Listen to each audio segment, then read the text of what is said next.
de tráfico de gasolina, de cualquier clase de tráfico que se presenta acá, con absoluta impunidad, paciencia y paciencia de las autoridades, porque hay que decir también la gran debilidad que tiene el Estado. Yo creo que hay tres temas que no podemos evitarlos. Uno es un director de medio de comunicación nacional que dice que se siente presionado por el Estado. No vamos a dar el nombre, pero si queremos lo podemos dar.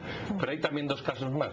Un periodista golpeado por el anterior alcalde de la Antigua, que el gobierno tardó en sacar, y un diputado, el señor Galdames, que intentó sobornar a un periodista, y parece que en un caso el gobierno ha actuado, en otro actuó tarde, y en otro a mí me gustaría saber la posición oficial, porque sabemos la oficiosa. Esos tres casos, Paco, entrémosle. El caso del periodista que usted menciona es José Rubén Zamora. Lo que pasa es que él ha venido en una etapa tendenciosa de malinformar sin pruebas, y nosotros hemos tratado de que él aclare las publicaciones que ha hecho. Se ha negado a hacerlas, nos ha exigido que el derecho a respuesta que pueda tener una persona luego de inventar escenarios y de victimizarse, lo hagamos con pagos de páginas. O sea, creemos que también esa es una forma de chantajear al propio gobierno. Pues, creemos que si un periodista yo he ejercido esta profesión durante 32 años, y cuando nos equivocamos tenemos esa responsabilidad de ser objetivos y darle el espacio de respuesta a las personas que estamos cuestionando. Y en este caso no se ha dado. En el caso del diputado Galdames, él deberá de responder por su actuación, y con el caso del alcalde de Antigua, pues ya está procesado, él ha sido procesado.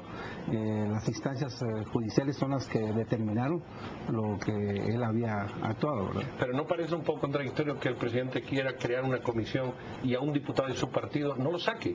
Directamente le diga, mire, usted intenta esto, váyase, porque la imagen es quiero, pero no actúo, no es, porque al final pertenece a un partido político. Bueno, pero habría que determinar si la veracidad de esa denuncia, porque también coincide el periodista que hace la denuncia con el mismo medio que hemos mencionado. Entonces podríamos determinar si no es una política de chantaje permanente hacia el gobierno. En este sentido, ¿qué puede hacer el gobierno cuando existen acusaciones muy severas hacia sus funcionarios? Recordemos también que en la ley de libertad de expresión, los funcionarios públicos, según entiendo, no tienen derecho a utilizar el derecho de respuesta, según la ley, y deben utilizar otros mecanismos. Pero al final, sea cierto o no esto, ¿cuál es la vía del gobierno para intentar dilucidar las acusaciones que se han hecho en este caso? Nosotros primero yo quisiera hacer una acotación. Ser agresivo está muy alejado de ser abusivo con las publicaciones de los periodistas. Es una línea muy delgada que es fácil traspasarla, y en el caso del medio que estamos hablando, la ha traspasado de manera permanente. ¿Qué hay detrás de esto? Pues yo entendería que es una forma de actuar permanente de esta persona para chantajear al gobierno, y nosotros creemos que como ciudadanos tenemos derecho a que se nos dé el espacio donde se nos ha cuestionado sin pruebas. O sea, ese es un derecho del ser humano, que la libertad de expresión no es un valor único de los periodistas, sino es un valor de todos los ciudadanos, y cuando alguien hace un cuestionamiento sin pruebas, tiene la obligación de dar el espacio para que uno pueda presentar sus argumentos. Ileana, tú te mueves en el interior.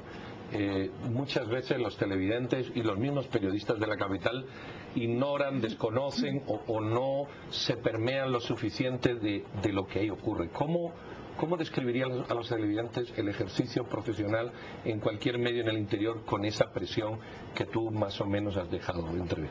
Bueno, en primer lugar, yo creo que hay que tener conciencia de las condiciones lamentables en términos de ejercicio profesional, en términos de salarios en que ejercen los periodistas en el área rural, con una gran precariedad, en un ambiente absolutamente inseguro, conviviendo con la criminalidad, conviviendo con la narcoactividad, sabiendo qué está pasando, y de veras, lo peor que puede sucederle a un periodista es saber qué pasa y no poderlo escribir. Y aquí también, Ileana, en el tema del poder local, estamos hablando de los alcaldes. particularmente hemos visto muchísimos periodistas agredidos por funcionarios o por alcaldes.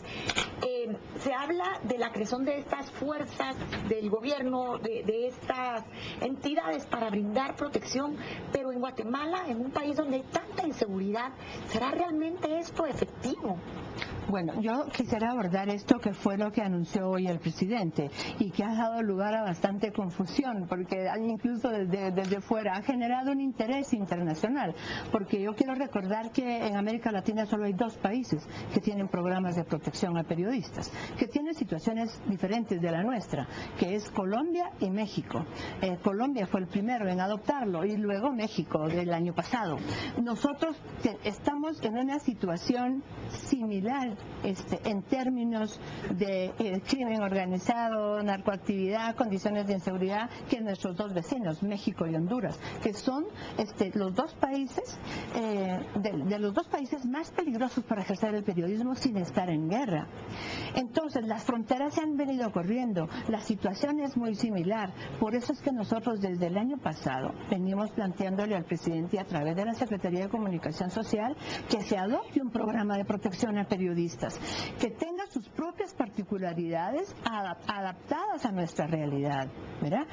Y que es lo que hoy anunció el presidente, pero no es ningún convenio, es un programa de prevención como un mecanismo en sentido de proceso que tiene la necesidad de ser construido desde el gremio periodístico, que es lo que hemos planteado, 8 asociaciones de periodistas departamentales, como los más vulnerables en el ejercicio periodístico.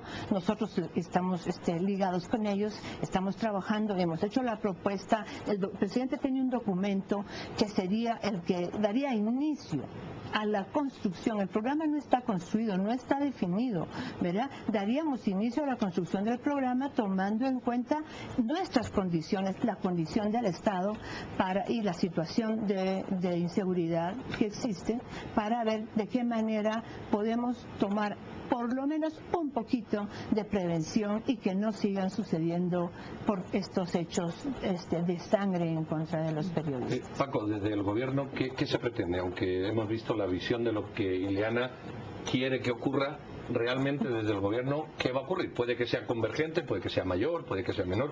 ¿Cuál es la idea concreta del presidente más allá de lo que ha hecho? Hay 2 cosas. El presidente hizo 2 anuncios específicos. En el caso de los periodistas que han sido atacados, va a haber un equipo especial de investigación para apoyar y tratar de apresurar las investigaciones y que se pueda determinar y llegar a fondo. Y lo otro es el programa de protección a los periodistas que iniciamos, como lo decía al principio, desde el año pasado, en todo este proceso de ir avanzando y encontrar los mecanismos que nos lo permitan hacer viable. En el caso de Colombia participan una serie de actores, funcionarios públicos, los periodistas, entidades autónomas que hacen un como comité, que es el que revisa las condiciones de la denuncia del periodista y se avanza. Es más o menos la idea de traerlo a Guatemala, de tener un comité amplio, con criterio, que tenga capacidad de accionar para proteger la vida, particularmente de los periodistas, y el ejercicio. Esto lo hacemos y lo hace el presidente particularmente porque él ha sido un promotor de la libertad de expresión. Ha sido un promotor, de hecho él fue columnista en uno de los matutinos de Guatemala y tiene la claridad que la libertad de expresión es fundamental para cimentar la democracia y tenemos que avanzar, y el mecanismo del sistema de protección a los periodistas creemos que es el más viable porque nos permite converger a varias instituciones en un mismo fin, que es la protección de los periodistas. Francisco Cueva, Ileana Lamilla, muchísimas gracias, se nos acabó el tiempo.